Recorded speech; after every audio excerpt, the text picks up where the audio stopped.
લાંબો સમય સુધી સારા રહે એવા આથેલા રાયતા મરચાં બનાવીશું અને પરફેક્ટ માપ સાથે અને બહુ સરળ રીત છે. અને શિયાળો હોય ત્યારે આ મરચાં જો તમે બનાવીને બોટલ ભરી રાખો તો તમારો જમવાનો સ્વાદ વધી જાય છે. નમસ્કાર, હું કલ્પના અજય નાયક.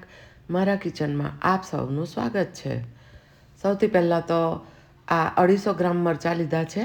આ ટાઈપના મરચાં પણ મળે છે અને સાવ મોડા હોય છે. તો એને મેં વોશ કરી લીધા છે અને સારી રીતે કોરા કરી લેવાના. હવે એનો દંડીનો ભાગ કટ કરી લઈશું અને ત્યારબાદ એના ટુકડા કરી લઈશું આ રીતે.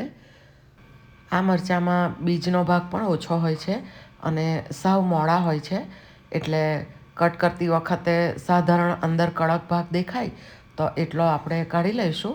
બાકી એને વધારે બીજ સાફ કરવાની જરૂર નથી રહેતી. તમે થોડા તીખા મરચાં મળે છે ને એ પણ લઈ શકો. જમતી વખતે આ મરચાંનો અથાણાનો એક બાઈટ જો મળી જાય ને તો તમને ખાવાની પણ મજા આવી જાય, થેપલા જોડે અથવા તો ખીચડી જોડે, દાળ ભાત જોડે, પરાઠા સાથે, સ્ટફ પરાઠા સાથે. તો આ રીતે મેં બધા મરચાંને કટ કરી લીધા છે અને થોડા ઘણા બીજ આ રીતે છૂટા પડી ગયા છે. તો આ રીતે મેં બધા મરચાં કટ કરી લીધા. હવે એની અંદર આપણે હળદર નાખીશું. તો 1 ટીસ્પૂન જેટલી લીધી છે અને 1 ટેબલ સ્પૂન જેટલું મીઠું એડ કરીએ અને બંનેને મિક્સ કર્યા બાદ સારી રીતે આ રીતે ઉપર નીચે કરી દેવાના અને એટલીસ્ટ 2 કલાક રાખીશું. વચ્ચે વચ્ચે એને હલાવતા રહેવાનું કે જેથી મીઠાનું પાણી છૂટશે. જુઓ, આ રીતે એને વચ્ચે વચ્ચે હલાવી લેવાનું. ફરીથી ઢાંકીને રાખીશું. ફરીથી હલાવી લઈશું. વચ્ચે અડધો કલાક થાય એટલે એને આ રીતે ઉપર નીચે કરી લેવાના. જુઓ, સરસ એનું પાણી છૂટું પડી ગયું છે. 2 કલાક બાદ એને આ રીતે હવે પાણી બરાબર પ્રોપર છૂટી જાય એટલે એને કાણાવાળા બાઉલમાં આપણે લઈ લઈશું કે જેથી નીચેના બાઉલમાં બધું પાણી નીતરી જાય. 10 મિનિટ આ રીતે રાખીશું અને ત્યારબાદ સાફ કિચન નેપકિન પર આ મરચાંને આપણે સારી રીતે ગોઠવી દેવાના.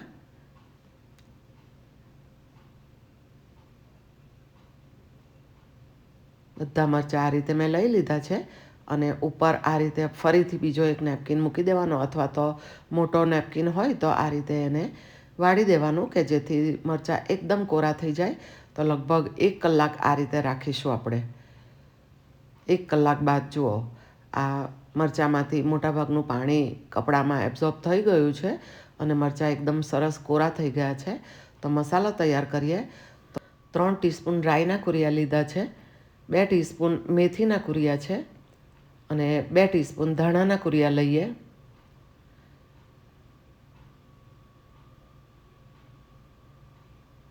હળદર છે 1 ટીસ્પૂન જેટલી, 1/2 ટીસ્પૂન જેટલી હિંગ લીધી છે. મીઠું આપણે આથવામાં પણ ઉમેર્યું હતું એટલે સાચવીને ઉમેરવાનું.